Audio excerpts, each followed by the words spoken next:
হে যুবকরা, আহলুল মুনাফিকদের ফাঁদে পা দিও না। তারা চায় তোমরা গান বাজনায় মেতে থাকো, অথচ আল্লাহ সুবহানাহু ওয়া তাআলা সূরা লুকমানে বলেন, ওয়া মিনান নাসি মান ইয়াশতারি লাহুল হাদীথ লিয়ুদিল্লা আন সাবিলিল্লাহি বিগাইরি ইলম ওয়া ইয়াত্তাখিযুহা হুজুয়া হুজুয়া উলাইকা লাহুম আযাবুম মুহিন। আর মানুষের মধ্যে কেউ কেউ আল্লাহর পথ থেকে বিচ্যুত করার জন্য অসার বাক্য কিনে নেয় জ্ঞান ছাড়াই, এবং আল্লাহর দেখানো পথ নিয়ে ঠাট্টা বিরূপে মেতে ওঠে। তাদের জন্য রয়েছে অবমাননাকর শাস্তি। রাসূল সাল্লাল্লাহু আলাইহি সাল্লাম বলেন, আমার উম্মতের কিছু লোক মদের নাম পাল্টিয়ে তা পান করবে। তাদের সামনে গায়িকারা বিভিন্ন বাদ্যযন্ত্র সহকারে গান করবে। আল্লাহ তাআলা তাদের ভূগর্ভে বিলীন করে দেবেন এবং কিছুকে আকৃতি বিকৃত করে দেবেন। ইয়া শিবাব, গান বাজনা থেকে বিরত থাকো। আহলুল মুনাফিকরা চায় তোমরা তোমাদের সুন্দর জীবন ও যৌবন গান বাজনায় মেতে উঠে গান বাজনায় ভুলে গিয়ে নিজেদের ভবিষ্যৎ, নিজেদের দ্বীন, আখলাক, চরিত্র, নিজেদের জীবনের গুরুত্ব, যৌবন তোমরা বিসর্জন দাও। তারা চায় তারা যেভাবে নাচে সেভাবে নাচো, যেভাবে নাচায় সেভাবে নাচো। তোমরা তাদের অ্যালগরিদমে চলে আসো। তারা আজকে এই গান, কালকে ওই গান, আজকে এই সিনেমা, কালকে ওই সিনেমা, পরশু অমুক সিনেমা চলে আসছে, আসতেছে, আসবে, বানাইছে, বানাতে পারে। তোমাদের একটা চক্রের ভিতরে তারা রেখে দিয়েছে। ইয়া শিবাব, হে যুবকরা, আহলুল মুনাফিকদের ফাঁদে পা দিও না।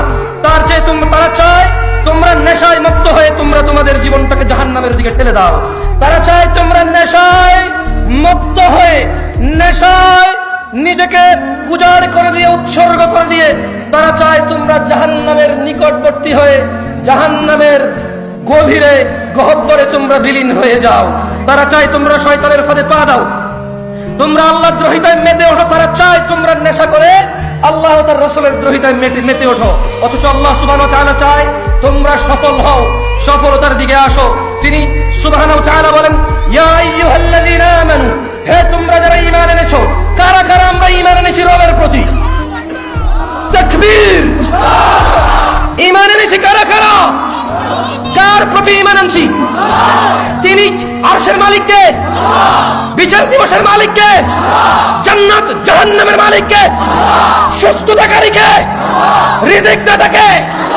আমরা ওনার প্রতি ঈমান আনছি। তিনি বলছেন, ইয়া আইয়ুহাল্লাযীনা আমানু। তাহলে আমাদের কি বলছেন? যারা আমরা ঈমান আনছি সবাইকে বলেন, যে বেঈমান, মুশরিক, কাফের ওকে বলেনি। তিনি সুবহানাহু ওয়া তাআলা আমাকে, আপনাকে, আমরা যারা ঈমান এনেছি ওদেরকে বলছেন যে ইন্নামাল খামরু ওয়াল মাইসির ওয়াল আনসাবু ওয়াল আজলামু রিজসুম মিন আমালিশ শাইতান ইয়া আইয়ুহাল্লাযীনা আমানু ফাজতানিবু। হে তোমরা যারা ঈমান এনেছো, নিশ্চয়ই মদ, জুয়া, মূর্তি পূজার বেদীয় ভাগ্য নির্ণয় করা তো কেবল ঘৃণার বস্তু, শয়তানের কাজ। ফাজতানিবু, তোমরা এটা থেকে বিরত থাকো, তোমরা এটা বর্জন করো। ফাজতানিবু লাআল্লাকুম তুফলিহুন, মদ, জুয়া এগুলো তোমরা বর্জন করো, লাআল্লাকুম তুফলিহুন, যাতে তোমরা সফল হও। মুনাফিকরা চায় মদ, জুয়া, খেলাধুলা, হাসি তামাশায় আমরা আমাদের জীবনটাকে বিলিয়ে দেই, উৎসর্গ করে দেই। জাহান্নামের অধল নিচে আমরা নিজেদেরকে, কি বলে এটাকে, মানে আমরা জাহান্নামের নিম্ন পর্যায়ে পৌঁছে যাই। এটা হচ্ছে মুনাফিকদের।